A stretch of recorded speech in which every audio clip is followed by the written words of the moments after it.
अच्छा ये बताइए कि आपने 100 डे एजेंडा जो अलग-अलग मिनिस्ट्रीज़ फॉलो कर रही हैं, उनके बारे में तो पढ़ा ही होगा। इनफैक्ट राजनाथ सिंह जी ने सबसे पहले आके कमेंट्री दी उस डायरेक्शन में 50-60 हज़ार करोड़ के फ्रेश एक्सपोर्ट्स की पोटेंशियल के बारे में बात किया। कुछ मूवमेंट चालू हुआ है। आप डिफेंस को कैसे खेलते हैं और आपके पास कौन से स्टॉक्स हैं? अजय, बहुत सालों तक हम इंडिया में बात करते थे इंडिजिनाइजेशन ऑफ डिफेंस या domestic manufacturing, domestic self reliance. लेकिन अब इस इंडस्ट्री का नॉट ओनली इंपोर्ट सब्स्टिट्यूशन, अब ये इंडस्ट्री टर्न बदल गई है into an very large export opportunity. So FY 24 में हमारा डिफेंस एक्सपोर्ट्स था 21,000 crore. And defence minister Rajnath Singh ji ने कहा है कि अगले कुछ सालों में वो चाहते हैं कि annual exports of defence from India 50,000 crore बन जाए। तो you can just imagine the massive size of opportunity which is in front of us. So I think इस क्षेत्र में भी बहुत सारे अच्छे हाई ग्रोथ इन्वेस्टमेंट अपॉर्चुनिटीज हैं। हम इस स्पेस को इस स्पेस में पार्टिसिपेट कर रहे हैं through a company called Zen Technologies in our PMS and in our India fund. And I think growth will may well surprise on the upside, because management की अगर आप कॉन्फ्रेंस कॉल्स में commentary सुनेंगे तो manage across the entire spectrum of companies in the defence sector, managements कह रही हैं कि इतना ज्यादा स्ट्रॉन्ग प्रोस्पेक्ट्स उन्होंने पिछले 15-20 साल में देखा नहीं जो अब देख रहे हैं। तो जब इतना बड़ा मल्टी ईयर अपसाइकिल आता है, तब आपके स्टॉक्स एक्सपेंसिव ट्रेड करेंगे, लेकिन जब तक हाई ग्रोथ चल रही है आपको उनको होल्ड करके रखना जरूरी है, ताकि आप पूरे साइकिल में वो मल्टी बैग रिटर्न्स बना सकें। आप फार्मा स्पेस को कैसे खेल रहे हैं गौतम, और ये आपका फोकस डोमेस्टिक फार्मा कंपनीज पे जहां हाई ग्रोथ है, या आप अभी एक्सपोर्टर्स की तरफ भी देखे शुरू कर दिया आपने?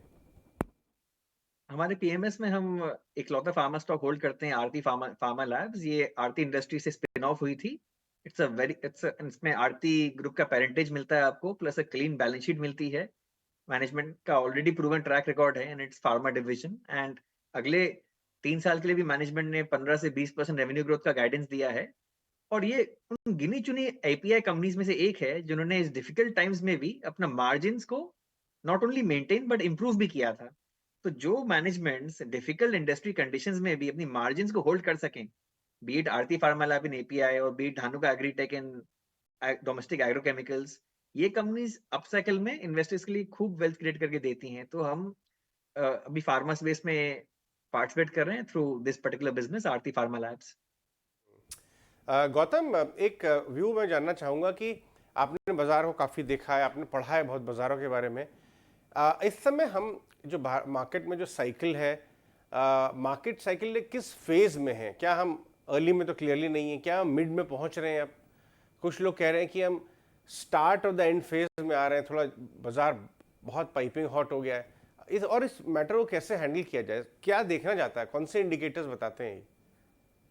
अजय, मैं मार्केट्स में पिछले 17 साल से निवेश कर रहा हूँ इंडिया में, और 17 सालों से हर साल ये सेम रिमार्क मुझे सुनने को मिलता है कि मार्केट्स बहुत बढ़ गए हैं, स्टॉक्स बहुत महंगे हो गए हैं, अब यहाँ से और कितना बढ़ सकता है। लेकिन आपको बिगर पिक्चर ध्यान में रखकर निवेश करना है इंडियन मार्केट में।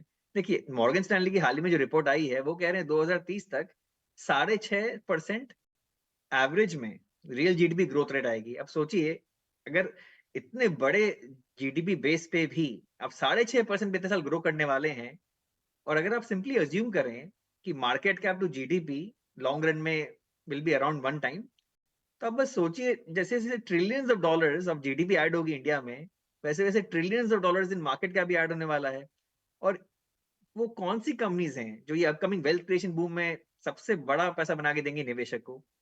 वो मैनेजमेंट टीम्स जिनका प्रूवन ट्रैक रिकॉर्ड है of scaling up their operations and execution, वो मैनेजमेंट टीम्स को आपको अपना कैपिटल से बैक करना है। And then just sit back, be patient, because ये मैनेजमेंट में खासियत ये होती है कि ये अपना टर्मिनल वैल्यू अपने बिजनेस का एक्सपैंड करते जाते हैं by pivoting into adjacent areas. तो ये लोग एक क्षेत्र में शुरू करते हैं, फिर उसी के एडजेसेंट एरिया में एक्सपैंड कर जाते हैं, और आपका टर्मिनल वैल्यू एक्सपैंड करता जाता है।